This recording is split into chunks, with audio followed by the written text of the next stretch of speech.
So let's talk about why feeding on demand is so important, and how those first 6 weeks of your breastfeeding journey are so important for your breast milk supply as well.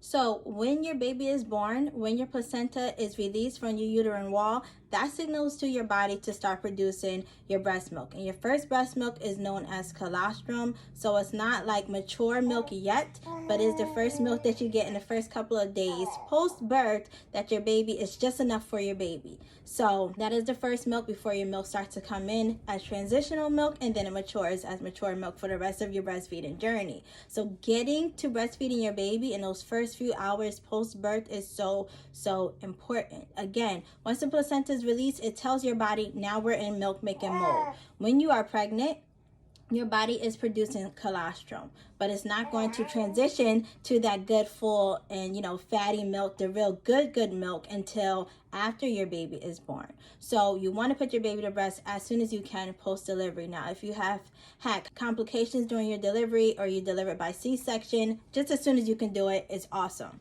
if you are with your baby. Now, if your baby is in the NICU or a preemie baby, then that's a different story, and I can talk about that another time because I do have experience with that as well. But this is for like full-term babies, healthy babies that are with mom. You want to get breastfeeding right away. So you want to get that latch going. You want to make sure that if your baby is not latched correctly, or if you're feeling a lot of pain, anything like that, have a lactation consultant come in so that they can help you get baby latched correctly, so that the baby, so that milk is transferring to your baby. These first 6 weeks are so important for your breastfeeding journey, because in that first 6 weeks, you're basically telling your body how much milk to make. And this is where the downfall comes for a lot of people. If they're not feeding as often as they need to, if they start supplementing because they think they're not making enough, or it's just a lot of things. So let's start talking about pumping. Now, when you are in that first 6 weeks, it's recommended that you don't pump, because your baby is way better at getting milk out of your breast than a pump is. When you put your baby to breast, your saliva mixes with your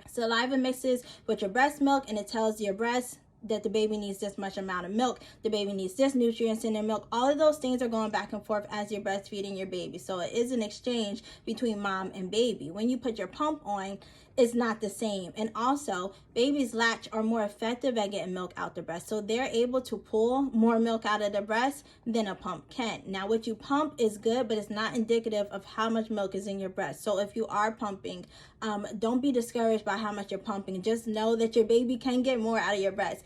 And when you put your baby to breast, it signals also in your brain, yes, produce more milk, let more milk down, and all of that. So it's just so good. And in that first 6 weeks, that's what you want. You want to signal to your body, to your brain, I need such and such amount of milk for my baby. So your baby is really the one who's going to set that amount of available milk for your body and for your baby. Now, if you're pumping, again, it is good to use as a tool, but in that first 6 weeks, you really want to refrain from it, because it's not the same as putting your baby to your breast. So if you're not away from your baby for an extended period of time, so more than like 2 to 3 hours, and you're home with your baby and you're able to nurse, please just put your baby to your breast. Don't worry about pumping. Don't worry about measuring and bottles and all of that stuff. After that first 6 weeks, if you need to pump, if you plan on being away from your baby, if you're going back to work, then that is when you would that's when it's best to utilize the pump. If you introduce pumping too early and you're not putting your baby to rest as often, you're not signaling to your body that you need to produce more and more milk, because again, your baby is the best way to regulate your breast milk supply. So that's why it's recommended to wait at least 6 to 8 weeks until your supply has been regulated to introduce a pump if you need to. So don't feel like you have to if you don't need to at all. I know some women, they like to have a backup. They like to have a storage freezer full of breast milk. That is not the goal for me. I know that my baby is getting enough milk based on their output, based on how she's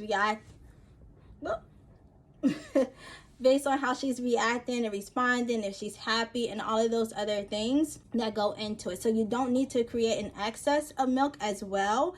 But if you are trying to build up your supply in that first 6 weeks, just put your baby to breast and trust your body and your baby that you will produce enough milk if you do that. Now, another thing is waking your baby to feed. So in these early days of breastfeeding, you don't want your baby to sleep too long. Now, on this comment, the commenter responded that, you don't have to wake a sleeping baby. And in most cases, if your baby is healthy, if your baby's full term, already born at a healthy weight, for the most part, they will wake on their own when they're hungry. But in that first 6 weeks, if you feel as though your baby is sleeping too long, and this is day and night, because I know sometimes we can get distracted by, my baby's eating enough during the day so they can sleep 4, 5, 6 hours at night. If they're less than 6 weeks old, no, you definitely want to make sure that your baby is eating every 2 to 3 hours, day and night. So in a 24-hour period, you want to be feeding your baby at least 8 to 12 times. And I promise you, if you are doing that, if you're putting your baby to breast, you cannot go wrong unless you have some kind of uncommon medical complication or background or something that's keeping you, like physically keeping you from producing enough milk. This is my 5th child that I'm breastfeeding. I have never had to supplement, and I live by these rules. I put my baby to breast as often as they want to, when they need to. If they're comfort feeding, if they're going through a growth spurt and they're cluster feeding, when they're sick, just put your baby to breast. I also allow my baby to use me as a pacifier, and so my body just knows always to keep the milk there. Like, there's not a dip in my supply, because my body knows I need this milk available all day and all night. So if you are breastfeeding and say your baby's like 3 weeks old and you notice he or she is sleeping about like 4 to 5 hours at night, wake your baby up. Like, I'm not joking, like literally set a timer, if it's going on, because you don't want your body to say, I don't need this milk. And nighttime feedings are just as important as daytime feedings. So when you feed at nighttime, your milk production actually is higher in the evening and at night and early morning. I don't know if you've ever noticed this. If you are a pumping mom, notice that you may pump more milk in the morning time.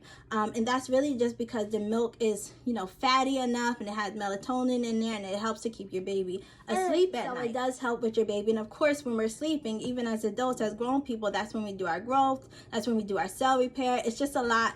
And you're missing all those benefits if you don't put your baby to breast at night. Now, some women will say, well, that's okay, I'll pump at night, and then, someone else can feed my baby a bottle during that time. But again, when you put your baby to breast, you're signaling to your body to produce that milk at that time.